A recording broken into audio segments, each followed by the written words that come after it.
दोस्तों, आज हम कहानी सुनेंगे बुराई का नतीजा।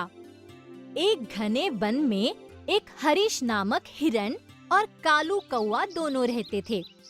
दोनों में गहरी दोस्ती थी। कालू कौवा सुबह उठकर ऊंचा उड़ता और हरी भरी घास का पता लगाता।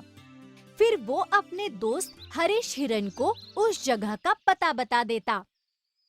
फिर हिरन पेट भर घास खाता और नदी में पानी पीता। कौवा भी अपना पेट भर लेता। इस तरह दोनों खा पीकर शाम को अपने ठिकाने लौट आते। सुख से खा पीकर हिरन खूब मोटा हो गया था। एक दिन एक दुष्ट गीदड़ की नजर हिरन पर पड़ी। उसने सोचा कि इसे किसी तरह फंसाना चाहिए ताकि उसका मांस उसे खाने को मिल जाए। उसने हिरन से दोस्ती का नाटक रचाया। कालू कौवा समझदार था। उसने कहा, हिरन भाई, इस गीदड़ की नीयत अच्छी नहीं है।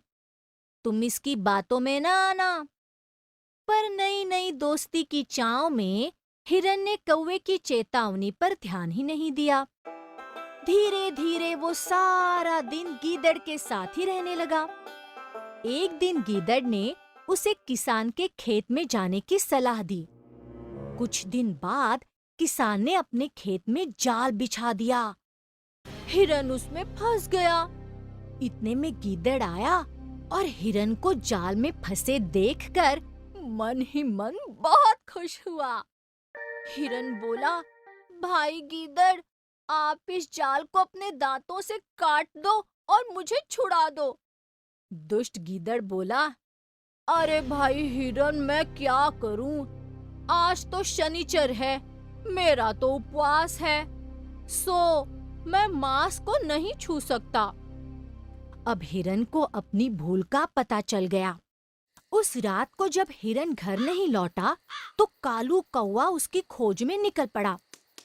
उसे जाल में फंसा देखकर कौवे को बहुत दुख हुआ। हिरन रोने लगा तो कौवा बोला, घबराओ नहीं मेरे प्यारे दोस्त, अभी किसान आने ही वाला है। तुम मरे हुए हिरन की तरह अकड़कर पड़ जाओ।